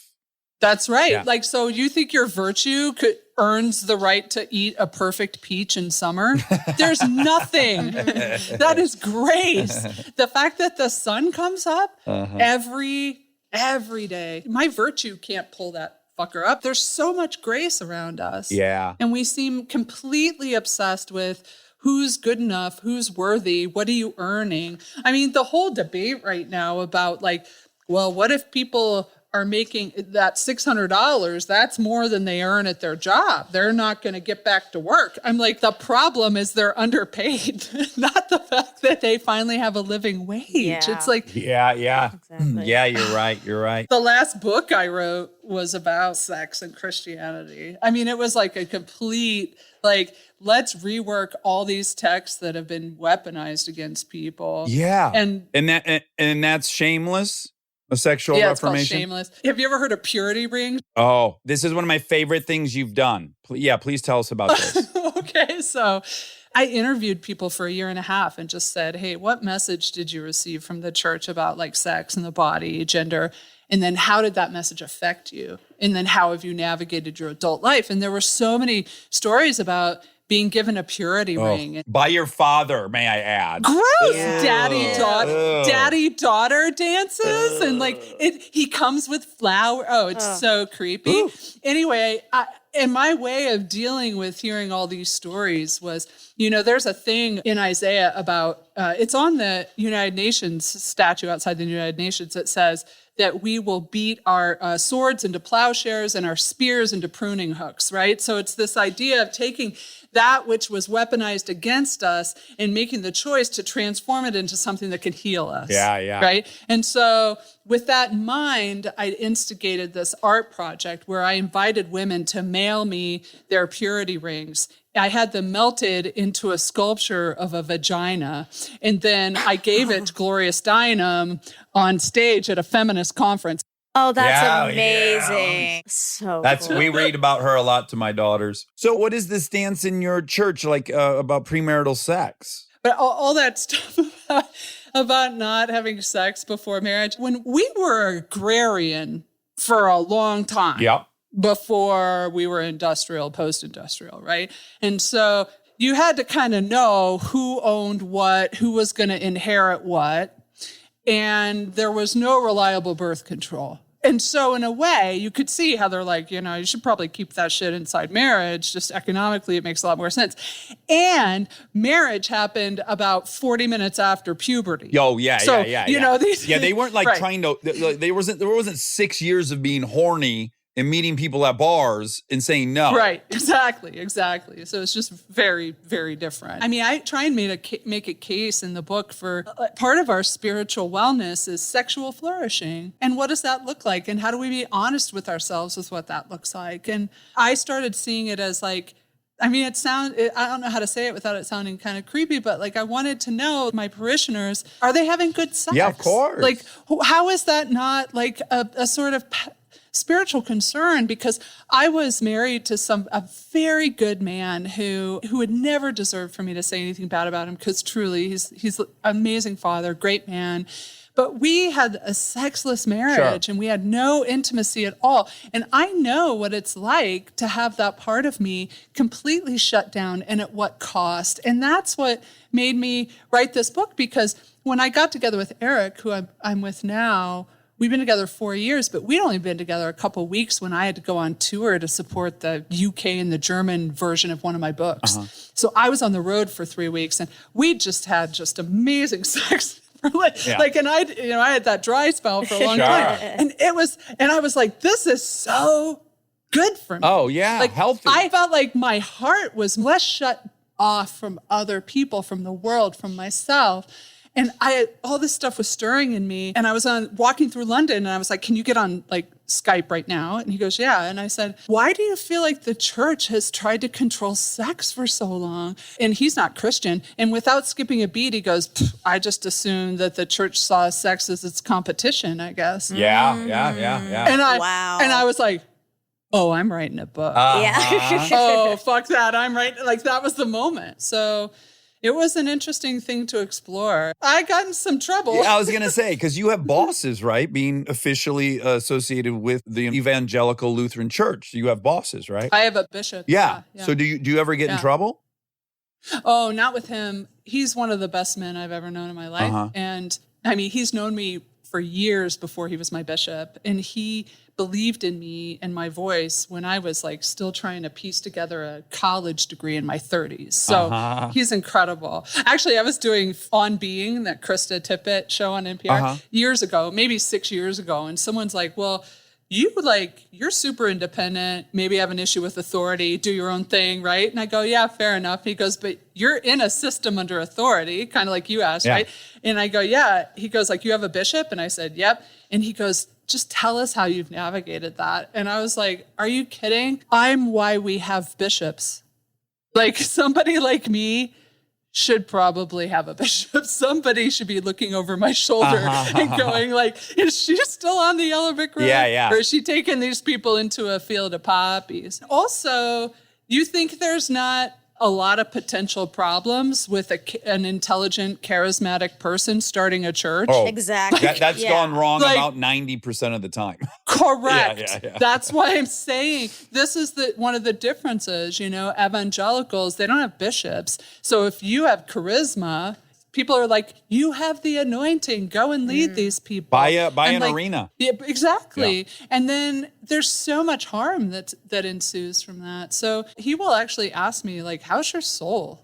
Has your ego just like destroyed you because of your career? Yeah. Like, how are you? Like, I'm glad I have someone looking over my shoulder. Now, his colleagues across the country were not so happy. So, yeah. Sure. And the American Conservative website, wrote some fake news stories about me. Feminist pastor Nadia Bolz-Weber says pornography is ethical, like a bunch of stuff. Yeah. Yeah, sure. Just because I was like, I don't think we should just keep heaping on shame that people are already, like, when people feel bad about the fact that they're turned on by pornography and maybe they have a little bit of compulsive behavior about it, why in the world would you heap shame on them? That seems like the last pastoral response in the world. It's already probably partly a response to shame.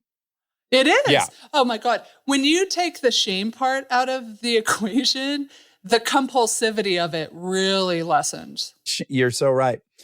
Well, Nadia, I really, really like you. I really do hope I get to go to a meeting with you. Next time we're in Denver, I'd love to go with you in person. Or we could go to church. Okay, I'll go to church. I ain't scared. I've been in more church basements than... Well, that's why people get a little upset with me when I'm speaking at church events, and I'll be like, let's be honest, there are people who are speaking honestly about their lives, connecting to God and to one another more frequently in our church basements than in our church sanctuaries. Let's just be honest. I like that. Also, AA isn't having committee meetings like, how can we get more members? Right. They're not scared of their institutional demise in the way the church is. Well, the thing I think is just so incredible about AA is just like, how has there been a leaderless organization that has somehow thrived for 70 some years? That's the magic, in my opinion. It's beautiful. It's because it insists on maintaining suspicion of all people. Yeah. That's right. Well, Nadia, thanks so much for your time. And I really do want to talk to you again down the road. So next time you write a book or something, please come on here and tell us about it. I'd love it so much. Thanks for having me. I appreciate it. It was great. All right. All right. And now my favorite part of the show, the fact check with my soulmate, Monica Padman.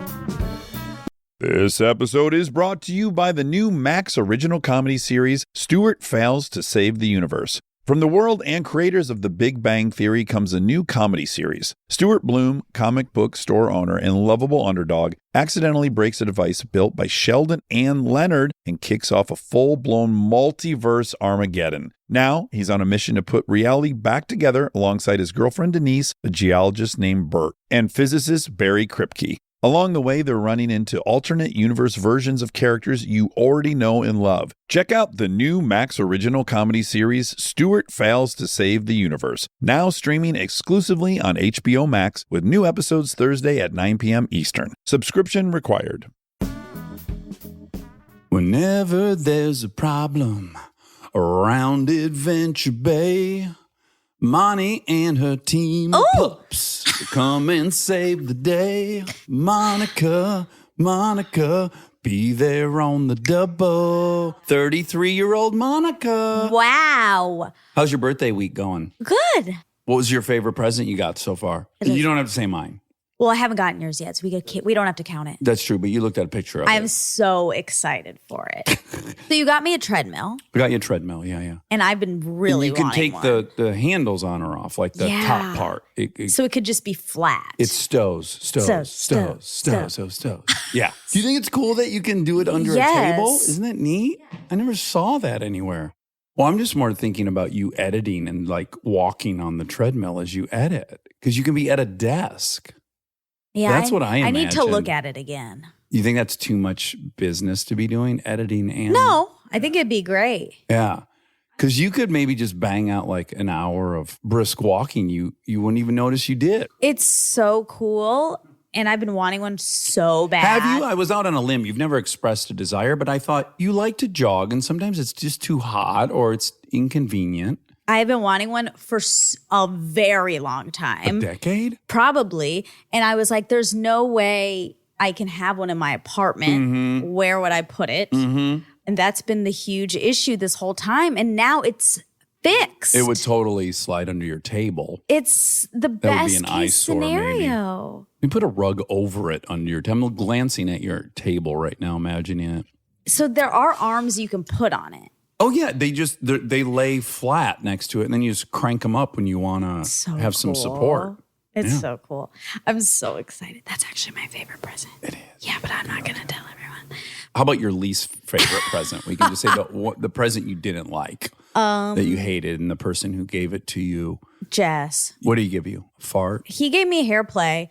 Oh, which- that was nice. Well, it was the only thing I asked for. And he did give it to me, but he doesn't know how to do it. And Right. so he just shook my head a lot. He's never had a girlfriend with like long hair. I still appreciate that he tried. Yeah, he gave it a shot. Yeah. That was nice of him.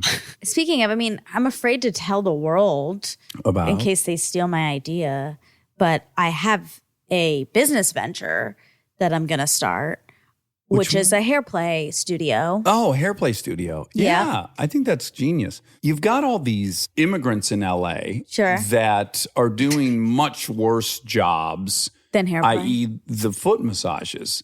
You know, because you're dealing with people's gnarly ass feet. They let them soak in the bucket of water beforehand. Yeah. Maybe that's to get rid of the smell or whatever.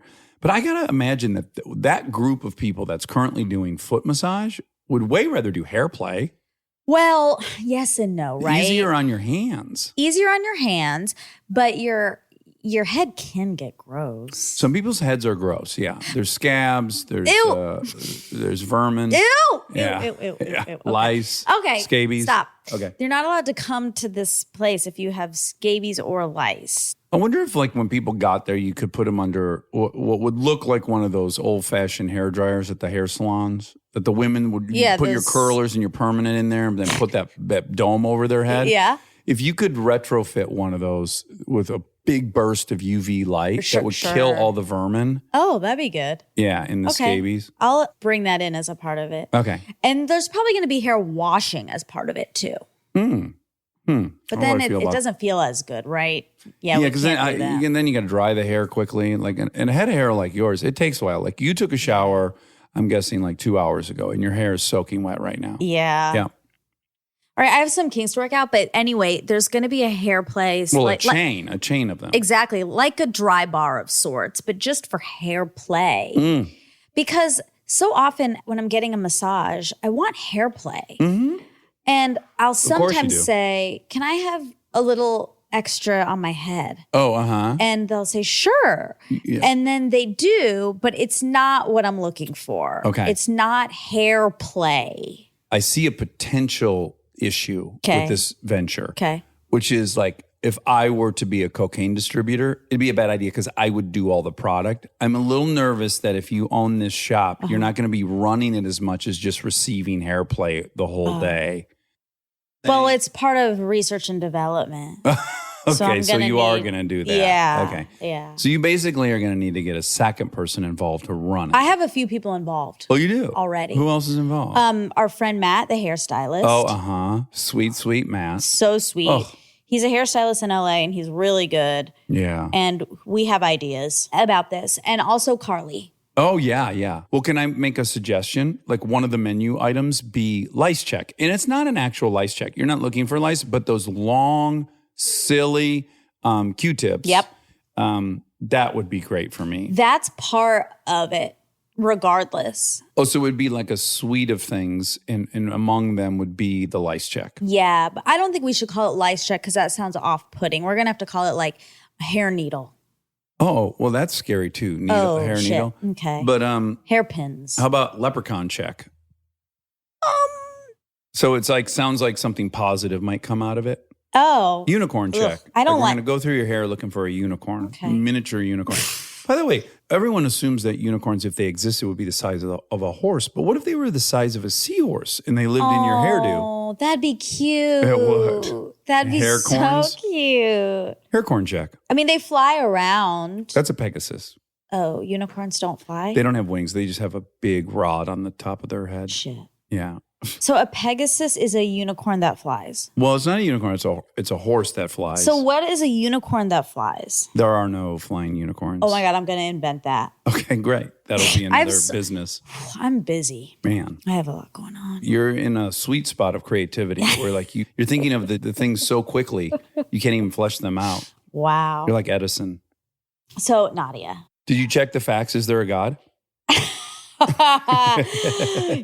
Yeah, obviously, we're not going to check religious facts on this fact check. No. I think that's should go without saying. Yeah. You know what my conclusion was? I really adore her. Yeah. Also, it's like every kind of religious conversation you would have, although it was a peaceful one. It's just like, she believes that. I don't believe that. No one's ever going to sway anyone. It's not the kind of thing I don't think that you're swayed one way or another. I imagine every armchair left this with the same opinion they had when they came in. Maybe. I would say this. I think for some people, if you believe that religion is bad, Oh, uh-huh. you might not believe that anymore after you listen to this. Right, you might right. see the value of some people believing in that and the lessons and the goodness that it can bring. Yeah. But if you already believe that, which we do, Yes. well, what I do. Yes. Yes, I already believe that. And I do think this is an area where atheists are unfair or cherry picking. Yes, some religion is terrible for people. There's many factions, the FDLS, the Mormon fundamentalists who are practicing pedophilia, that's but it's way too broad of a net. It's like saying males are dangerous. Well, many males are very dangerous and many males are not very dangerous. Yep. And same with religion. It just includes way too many people to make any kind of assertion about them. Yes. But you can point to the history of how religion has, say, slowed down science, like by imprisoning Galileo for having the audacity to suggest we revolve around the sun. Yeah. Yeah. I think probably people's opinions on whether they believe in God are probably the same. But I do think her lessons and stories and her thoughts on religion are awesome. And I do think with atheism, my issue with atheism often is my issue with religion. It's the same issue that people are just trying to get everyone to believe what they believe. And I am totally fine with everyone believing what they want to believe. Yeah, I'm not trying to get anyone to believe like I know me. that. Yeah. But many atheists are. There's like a movement. I guess, yeah. I think in response to some of the religious motivated terrorism, it seems like, we got to get people off this path. Like it feels existential in those moments. Right. I just disagree that it's the religion that's causing. Yes. The And I actual think you terrorism. brought me around to your side of things. Wow. I think I do also think it's problematic to have as a concept in a religion Agree. a fatwa. Agree. I think that's a little dangerous because I agree. you're relying on God's input on who should be murdered, and I don't think that should be a part of any religion personally. I agree. Yeah. I asked a few things and I just don't feel like I got any answers. Mm-hmm. And I think that's just part of this. Mm-hmm. I'll add to that. There's lots of debates I love to try to win. Like it's very fun to try to maneuver and bring up a fact or this and that. And I just don't have any motivation to, quote, win a debate. Yeah. So it was tricky in that way where there were points where I was just like, yeah, I just like this person a lot. And I disagree with that notion that a God should tell you to murder your kid as a test of your love for the God. But then I'm going to leave it at that, I guess. Yeah. Well, there were some facts. Okay. And one was, so she has Graves' disease. Yes. She said children don't get it, but obviously they do get it because she got it. I want to say a cousin of mine had it. in their youth. You can get it. It's just much less common in kids than adults. With this disease, the body makes antibodies that cause the thyroid gland to grow and to make too much thyroid hormone. Hyperthyroid. Hypo's not enough and hyper's too much, right? I think so. I always try to remember that. I think that's right. By the way, you say hyperactive. Do you think you could say hypoactive? Like that would be me currently. I just sit. Yeah, we'll say hypoactive. I'm hypoactive currently. Oh, he's so hypoactive. People would think you were saying hyperactive. No, because you say it like this. He's like hypoactive. Oh, yeah, I like that. Yeah. Good read. Well, can I bring up something unrelated? Uh-huh. I noticed that our new friend Bill Gates had a lot of comments on the post, right? And I had not read any of them because it was a busy week with the surgery and then also working all week. So I glanced at them last night. Wow, did the freaks come out for that? What do you mean? Oh my gosh. I am totally naive to how many. Well, this is a twofold thing. I do think at least half of them are Russian bots. Oh, yeah. And for people who don't know, there's a New York Times article about this. It's really important to know that Russia's goal is to sow dissent among us. They want us to fight. That's their singular goal. They don't really have a position on any topic other than they like to isolate things that are divisive and then to stoke them on social media. And so just listen, even if you're an anti-vaxxer, that's fine for you. But just know that Russia is stoking the anti-vaxxing movement. They are very much behind it. And they clearly have to be behind this QAnon thing, which I can't even comprehend this conspiracy theory. As I understand it, it's that there's this elite ring of pedophiles, including actors, celebrities. And there's like blood. Isn't there like a blood thing? Like you eat their blood or something? Oh, okay. For youthful skin or something? I think there's something about blood. So there was a smattering on BG's comment section about their pizza symbols, which is like the Pizzagate. It's a QAnon thing. So you've got, I don't know if it's hundreds of people or it's dozens of people with hundreds of accounts. I don't know how much is Russia, but I will say, wow, if it represents an actual number of people who believe that there's a celebrity ring of pedophilia, I'm so nervous for those people. I was pretty shocked. I'm like, oh, there's some people that are really hanging on by a thread to reality. I would say, I mean, I didn't look, so I don't know. I would say whatever the percentage is not representative. Oh, of our listener base. Well, definitely of people. Oh, right. Yeah, it's 0.0001%. However, I personally know a couple people who believe it. That believe in QAnon? No. Yeah, and they're real people. What active imaginations they have. I'm almost jealous. Like when I imagine, Bill Gates and Warren Buffett have some big, mind you, both the guys are very old. They're the notion that they're hypersexual, not hypo, is its own. Like, wow, you're really. They're saying that. Bill Gates is part of this ring of pedophilia. Yeah, oh my god. Yeah, and their silver bullet is he was on an Epstein flight. And it's like, yeah, guess what? Thousands of people were on Epstein flights. Yeah, I've interacted with tons of people that certainly have crazy secrets. Yeah, that doesn't make me complicit in their. No, it does not. Yeah, it's bonkers. It is bonkers. I'd really like to have an expert on conspiracy theorists. I would too. Because it's a psychological thing. I have my own theory on it. And I've tracked someone close in my life who their interest in conspiracy theories ebbs and flows, right? And I've noticed that it seems to be highest when this person feels the most rejected from society or from the system that seems to be benefiting other people and not them. So I think there's a huge correlation of people who feel excluded from the system. Yeah. And then once they feel that way, then obviously the system must be conspiring to exclude them.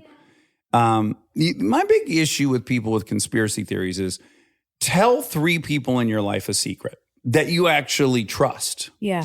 And see how long that takes before that secret gets to everyone in the group. It'll get to everyone in the group within 2 weeks. And that's people that you love and trust. Yeah. Now add in these conspiracies that involve thousands of people, but nobody tells anyone and no one goes to the paper. And you just can't keep secrets that well. Yeah. I think that's a generous view of it. I feel obligated to imagine this is someone that maybe I would have loved. I think there must be an emotion at the bottom of it that I feel bad for. I'm sure there is. I just don't know. And kind of like your terrorist point of view, which I think is evolved and correct, which is instead of like proving to the terrorists that they're misguided. Totally.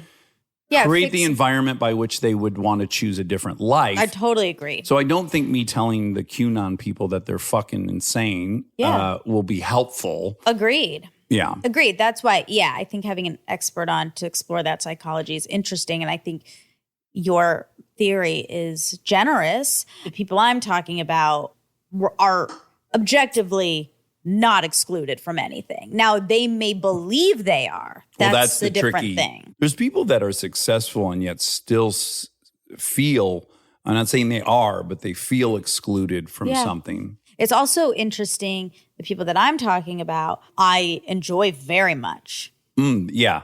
As people. I enjoy their company so much. Yeah. And it's a hard thing to reconcile. Yeah.